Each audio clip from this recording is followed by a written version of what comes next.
وإياك نستعين اهدنا الصراط المستقيم صراط الذين أنعمت عليهم غير المغضوب عليهم ولا الضالين آمين.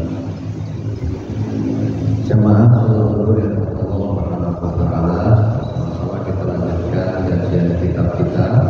Ini kita tambah Nawawi.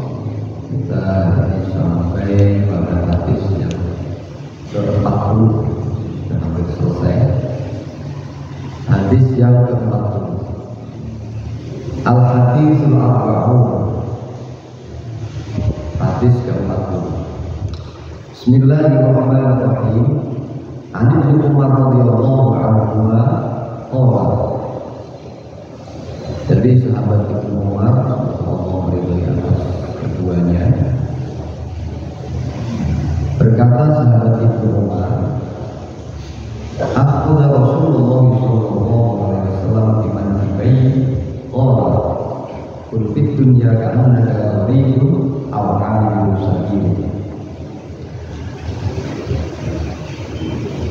Akhadha Rasulullah memegang siapa Rasulullah sallallahu alaihi wasallam di atas di atas pundakku.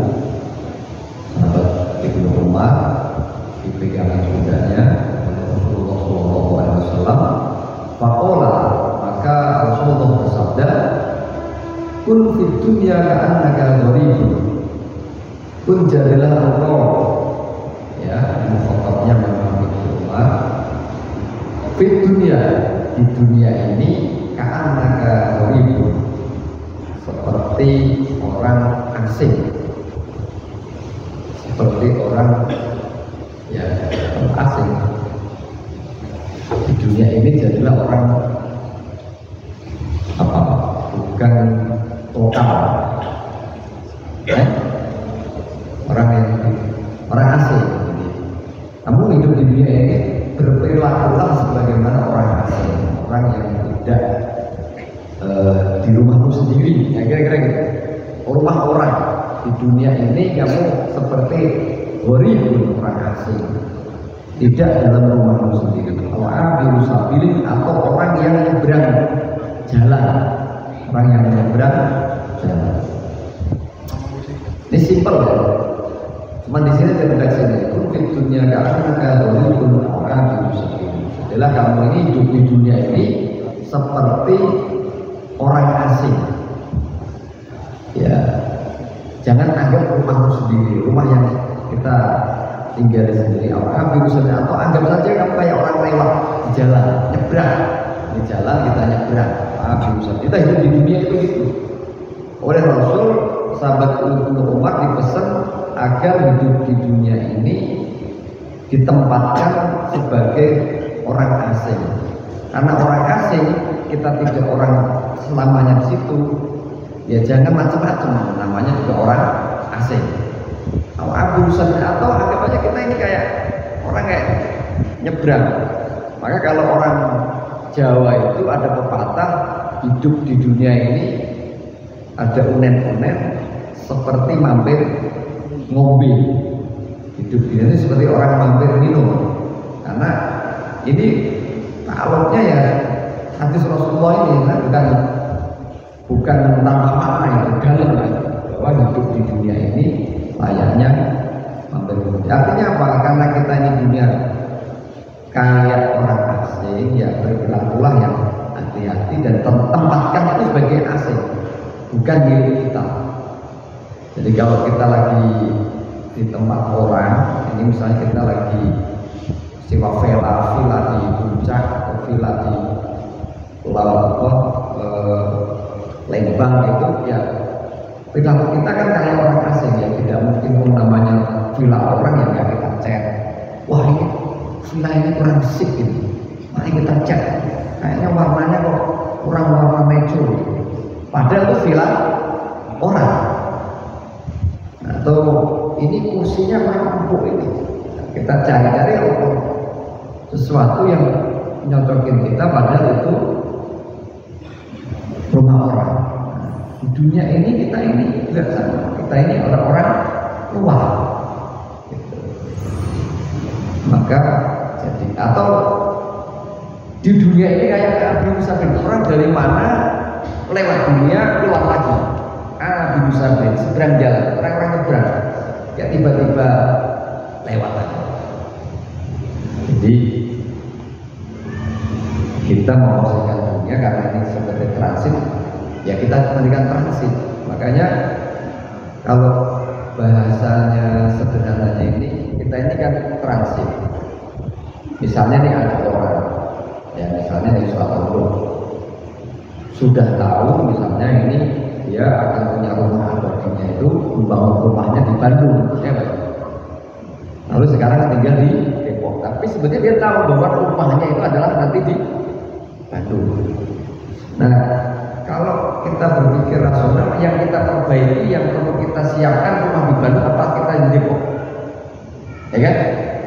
Maka kalau kita tahu rumah kita yang abadi di Bandung, kita nggak mungkin membuat rumah di Depok ini rumah yang berlebih-lebihan, yang akhirnya kita sadar bahwa Depok ini akan kita tinggalkan. Maka kalau yang proporsional tahu, rumah ini bakal kita tinggalkan, ya sepenting firman, tidak perlu kita membuat sesuatu yang berlebihan, malah kita melupakan kebutuhan pembangunan rumah kita di Bandung. Kira-kira kan gitu. Nah kalau ada orang yang tahu kita tinggalkan tapi tetap ngotot, lantainya keramik termahal, lampunya warna-warni, tapi dia tahu sebetulnya ini sebentar, tapi menggoda kan. Nah rumah abadi kita di mana?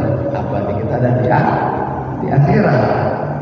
Maka kita akan berusaha membuat rumah kita itu enak di akhirat. Apa yang menjalankan? Semestinya saja dunia ini adalah mazru'atul akhirat. Dunia mazru'atul akhirat. Dunia ini nanti pahalanya itu ada di akhirat. Tabungan kita ini di sini, panennya nggak di dunia. Jangan terlena, gitu kan? Nggak usah buru-buru ikut tergoda mereka yang hari ini di dunia panen, gitu kan? Kalau sekarang kalau Gus Bakar gitu, nggak usah khawatir. Orang yang sujud itu panennya nanti. Orang ini sujud kan kenikmatan tertinggi kan. Nah dari sujudlah kita berapa namanya bisa melakukan seluruh amal-amal dari kesadaran kita bersujud kepada Allah Subhanahu Wa Taala. Jadi nggak usah tergoda yang hari ini mendapat pahala di dunia. Andai kata di pahalanya kita ini benar-benar merasa sengsara. Jangan sampai seringkali kalau kutipannya itu kan amal-amal itu menjadi terdakwa. Amal-amal itu terdakwa karena nggak mendapat pahala di dunia. Seperti apa sih? Misalnya kita sholat duha. Duha itu disampaikan orang yang pengen rezeki, yang pengen kaya, mari sholat duha. Lah kita merasa sholat duha sudah nggak kurang-kurang berdoa minta rezeki, kok nggak datang rezeki, akhirnya duhanya jadi tersangka. Nah ini kan repot kan? Ya kita nggak perlu itu. Tugas kita ini menjadi hamba melaksanakan apa yang kita tuannya, ya kan gitu ya. Belum tentu kalau kamu nanti itu dikasih rezeki yang banyak itu terus tiba-tiba teringat Allah Subhanahu wa Ta'ala. Nah, terus dilanjutkan wa kana Ibnu Umar radhiyallahu anhu, dan Ibnu Umar semoga Allah yaqulu, kemudian saat ini perkataannya Ibnu Umar menambahkan tadi, kalau tadi adalah teks dari Rasulullah, selanjutnya wa kana Ibnu Umar radhiyallahu anhu yaqul, Ibnu Umar bersabda dan berkata, idza asbahta fala tantadhir shalah wa idza asbahta fala tantadhir masa. Saat ada di waktu pagi tidak perlu menunggu waktu subuh, sore tidak perlu menunggu waktu subuh tidak perlu menunggu waktu sore, karena nanti cepat.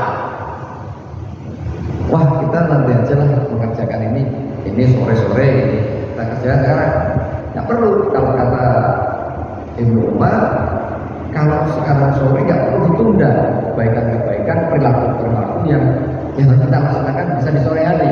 Fala tanpa dari sholat, lakukan saja.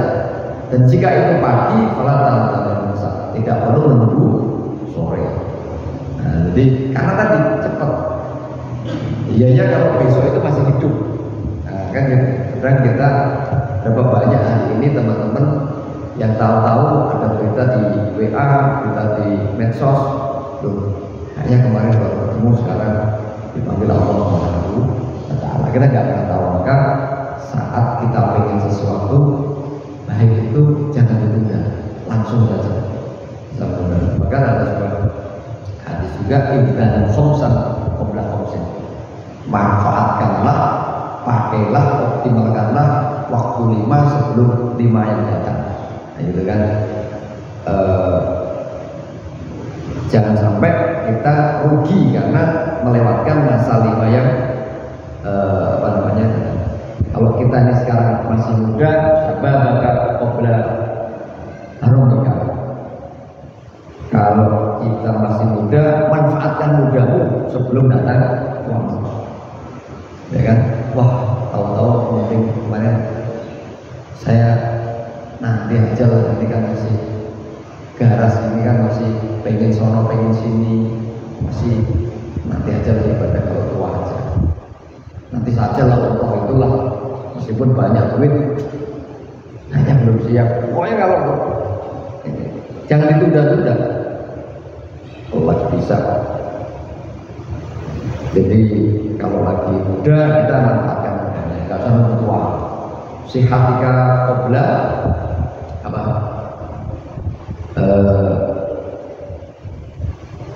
Sehat sebelum sakit. Sihatika qabla apa? Subdika. Sihatika qabla maradika. Sehatmu sebelum datang sakitmu. Terginaka qabla fakrika. Kayamu sebelum datang ikirmu. Ginaka qabla fakrika.